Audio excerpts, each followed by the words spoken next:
Hi hello ನಮಸ್ತೆ, ನಾನು ನಿಮ್ಮ ನಯನ ಕುಬ್ಸಾದ್.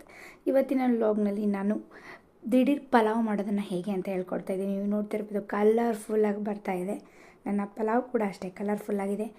ಕೇವಲ 20 ನಿಮಿಷದಲ್ಲಿ ಪಲಾವ್ ಮಾಡಿ ಅಂತ ಹೇಳ್ತಾ ಇನ್ನು ನನ್ನ ಪಲಾವ್ ವಿಡಿಯೋ ಸ್ಟಾರ್ಟ್ ಆಗ್ತಿದೆ ನೋಡಿ. ನಾನು ಮೊದಲಿಗೆ ಪಲಾವ್ಗೆ ದೊಡ್ಡ ಗಾತ್ರದ ಈರುಳ್ಳಿಯನ್ನು ಹೆಚ್ಚಿಟ್ಕೊಂಡಿದ್ದೀನಿ. ಪಲಾವ್ ಎಲೆ, ಕೆಲವೊಬ್ಬರು ಇದನ್ನ ಅನ್ನದ ಎಲೆ ಅಂತ ಕೂಡ ಹೇಳ್ತಾರೆ. ಸ್ವಲ್ಪ ಕರಿಬೇವು, ನೀವು ನೋಡ್ತಾ ಇರ್ಬೋದು ಒಂದು ಪ್ಲೇಟ್ನಲ್ಲಿ ನಾನು ಪಲಾವಿಗೆ ಬೇಕಾಗಿರ್ತಕ್ಕಂಥ ಎಲ್ಲ ತರಕಾರಿನ ಹೆಚ್ಚಿಟ್ಟಿದ್ದೀನಿ. ಬಟಾಣಿ, ಕ್ಯಾರೆಟ್ ಮತ್ತು ಫ್ಲವರು, ಬೀನ್ಸು ಎಲ್ಲ ಹೆಚ್ಚಿಟ್ಕೊಂಡಿದ್ದೀನಿ. ಇನ್ನು ನಂತರ ಕೊಬ್ಬರಿಗೆ ಸ್ವಲ್ಪ ನಾನು ಶುಂಠಿಯನ್ನು ಹಾಕಿ ಹೆಚ್ಚಿಟ್ಕೊಂಡಿದ್ದೀನಿ.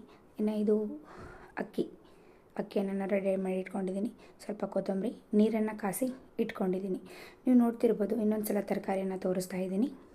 ಹಸಿಮೆಣಸಿಕಾಯಿ ಪೇಸ್ಟನ್ನು ಕೂಡ ನಾನು ಮಾಡ್ಕೊಂಡಿದ್ದೀನಿ. ಇನ್ನು ಕುಕ್ಕರನ್ನು ಒಲೆ ಮೇಲೆ ಇಟ್ಬಿಟ್ಟೆ.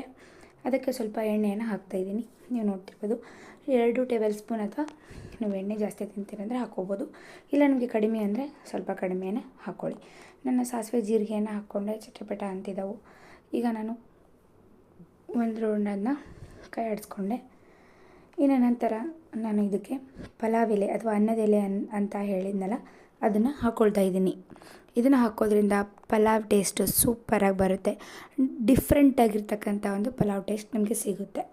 ಇನ್ನು ಇದಕ್ಕೆ ನಾನು ಹೆಚ್ಚಿಟ್ಕೊಂಡಿರ್ತಕ್ಕಂಥ ಈರುಳ್ಳಿ, ಕರಿಬೇವು ಹಾಕಿಬಿಟ್ಟು ಸ್ವಲ್ಪ ಅದನ್ನು ಎಣ್ಣೆಯಲ್ಲಿ ಫ್ರೈ ಮಾಡಿಕೊಂಡೆ. ಎಣ್ಣೆಯಲ್ಲಿ ನಾವು ಯಾವುದೇ ತರಕಾರಿನ ಹಾಕಲಿ ಒಂದು 5-10 ಸೆಕೆಂಡ್ಸ್ ಅದನ್ನ ಫ್ರೈ ಮಾಡ್ಕೋಬೇಕು. ಇನ್ನು ನಂತರ ನಾನು ಹೆಚ್ಚಿಟ್ಟಿರ್ತಕ್ಕಂಥ ಎಲ್ಲ ತರಕಾರಿನ ಕ್ಯಾರೆಟ್, ಬೀನ್ಸ್, ಬಟಾಣಿ, ಕಾಲಿಫ್ಲವರ್ ಇದಿಷ್ಟನ್ನು ಹಾಕಿ ಸ್ವಲ್ಪ ಆಯಿಲಲ್ಲೇ ರೋಸ್ಟ್ ಮಾಡಿಕೊಂಡೆ. ಸ್ವಲ್ಪ ಎಣ್ಣೆಯಲ್ಲೇ ಕೈ ಆಡಿಸ್ಕೊಂಡೆ.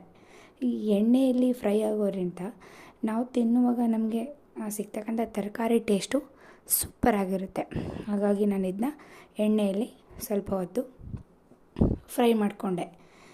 ಇನ್ನು ನೀವು ನೋಡ್ತಾ ಇರೋ ಪಲಾವನ್ನು ನೀವು ಮನೆಯಲ್ಲಿ ಡೈಲಿ ಮಾಡ್ತಿರ್ತೀರ. ಬಟ್ ಇದೇ ಒಂಥರ ಏನೋ ದಿಢೀರಾಗಿ ಇನ್ನು ಕೆಲವೊಂದು ಐಟಮ್ಸ್ನ ಸ್ಕಿಪ್ ಮಾಡಿ ತುಂಬ ಟೇಸ್ಟಿಯಾಗಿ ಸಿಗ್ತಕ್ಕಂಥ ಪಲಾವ್ ಇದು.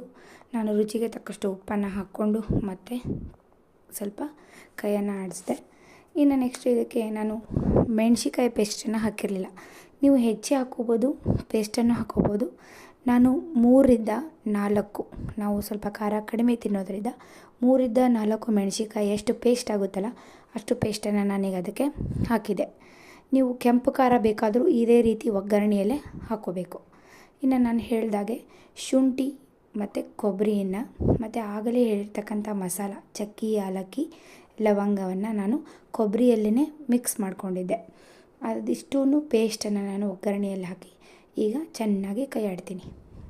ಕೈ ಆಡಿದ ನಂತರ ಇದಕ್ಕೆ ಸ್ವಲ್ಪ ಅರಿಶಿಣ, ಸ್ವಲ್ಪ ಗರಂ ಮಸಾಲ, ಮನೆಯಲ್ಲೇ ಮಾಡಿಟ್ಕೊಂಡಿರ್ತಕ್ಕಂಥ ನನ್ನ ಸ್ಪೆಷಲ್ ಮಸಾಲ ಪೌಡರನ್ನು ಅದಕ್ಕೆ ಹಾಕಿದೆ. ಹಾಕಿಬಿಟ್ಟು ಒಂದು ಸ್ವಲ್ಪ ಕೈ ಆಡಬೇಕು. ಎಣ್ಣೆಯಲ್ಲಿ ಫ್ರೈ ಆದಮೇಲೆ ಅದೆಲ್ಲ ಹಸಿ ವಾಸನೆ ಹೋದ್ಮೇಲೆ ಅದು ಎಣ್ಣೆ ಬಿಟ್ಕೊಳ್ಳುತ್ತೆ ತರಕಾರಿ. ನೀವು ನೋಡ್ತಿರ್ಬೋದು ಎಣ್ಣೆ ಬಿಟ್ಕೊಳ್ತಾ ಇದೆ. ಇಂಥ ಸಂದರ್ಭದಲ್ಲಿ ನಾವು ತೊಳೆದಿಟ್ಟಿರ್ತಕ್ಕಂಥ ಅಕ್ಕಿನ ಅದಕ್ಕೆ ಹಾಕಬೇಕು. ಹಾಕಿದ ಮೇಲೆ ಇನ್ನೂ ಒಂದು ಸಲ ಕೈ ಆಡೋಣ. ಅಕ್ಕಿಯನ್ನು ಈ ರೀತಿ ಮೊದಲಿಗೆ ನಾವು ತರಕಾರಿ ಒಗ್ಗರಣೆಯಲ್ಲಿ ಕೈ ಆಡೋದ್ರಿಂದ ಎಲ್ಲ ಅಕ್ಕಿಗೆ ಮಸಾಲೆ ಮಿಕ್ಸ್ ಆಗುತ್ತೆ, ಪಲಾವು ಉದುರಾಗುತ್ತೆ. ಇನ್ನು ನಾನು ಅಕ್ಕಿಯನ್ನು ಸ್ಪೆಷಲ್ ಅಕ್ಕಿ ಅಂದರೆ ಬಾಸುಮತಿ ರೈಸನ್ನು ಕೂಡ ನನ್ನ ಮುಟ್ಟಿಗೆಯಲ್ಲಿ 2 ಮುಟ್ಟಿಗೆ ಆಗುವಷ್ಟು ಅಥವಾ 4-5 ಟೇಬಲ್ ಸ್ಪೂನಷ್ಟು ಇಟ್ಕೊಂಡಿದ್ದೆ. ಅದನ್ನು ಕೂಡ ಹಾಕಿ ಕೈ ಆಡಿಬಿಟ್ಟೆ. ಇನ್ನು ನಂತರ ನೀರು, 1 ಕಪ್ ಅಕ್ಕಿಗೆ 2 ಕಪ್ ನೀರಿನಂತೆ ಅಳತೆ ಮಾಡಿಬಿಟ್ಟು ನಾನು ನೀರನ್ನು ಹಾಕಿಬಿಟ್ಟು ಕೊತ್ತಂಬರಿ, ಸಣ್ಣದಾಗಿ ಹೆಚ್ಚಿರ್ತಕ್ಕಂಥ ಕೊತ್ತಂಬರಿ, ಈಗ ನೋಡ್ತಿರ್ಬೋದು ಕುದೀತಾ ಇದೆ. ಈ ಕುದಿಯುವ ಸಂದರ್ಭದಲ್ಲಿ ಕೊತ್ತಂಬರಿ ಸೊಪ್ಪನ್ನು ಹಾಕಬೇಕು. ಇದು ಕುಕ್ಕರಲ್ಲಿ ಮಾಡ್ತಾ ಇರೋದ್ರಿಂದ ಹೇಳ್ತಾ ಇದ್ದೀನಿ. ಪಾತ್ರೆಯಲ್ಲಿ ನೀವು ಎಂಡಿಗೆ ಹಾಕ್ಬೋದು. ನಾವು ಕುಕ್ಕರಲ್ಲಿ ಮಾಡ್ತಾ ಇರೋದ್ರಿಂದ ಬೇಗ ಹಾಕಬೇಕಾಗುತ್ತೆ. ಈಗ ವಿಷಲ್ ಆಯಿತು, 2 ವಿಷಲ್, 1 ಅಥವಾ 2 ವಿಷಲನ್ನ ಕೂಗಿಸ್ಬಿಟ್ರೆ ಪಲಾವ್ ರೆಡಿ. ನೋಡ್ತಿರ್ಬೋದು ಸಖತ್ತಾಗಿ ಉದುರಾಗಿದೆ.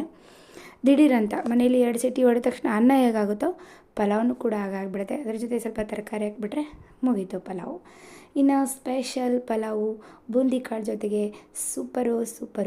ಇನ್ನು ಹೆಚ್ಚಿನ ವಿಡಿಯೋಕ್ಕೋಸ್ಕರ ನನ್ನ ಚಾನಲನ್ನು ಸಬ್ಸ್ಕ್ರೈಬ್ ಮಾಡಿ, ಶೇರ್ ಮಾಡಿ ಅಂತ ಹೇಳ್ತಾ ಲೈಕ್ ಕೊಡೋದನ್ನು ಮಾತ್ರ ಮರಿಬೇಡಿ ಅಂತ ಹೇಳ್ತಾ ನಾನು ನಿಮ್ಮ ನೈನಾ ಕುಬ್ಸದ್ ಬಾಯ್ ಎವ್ರಿವನ್.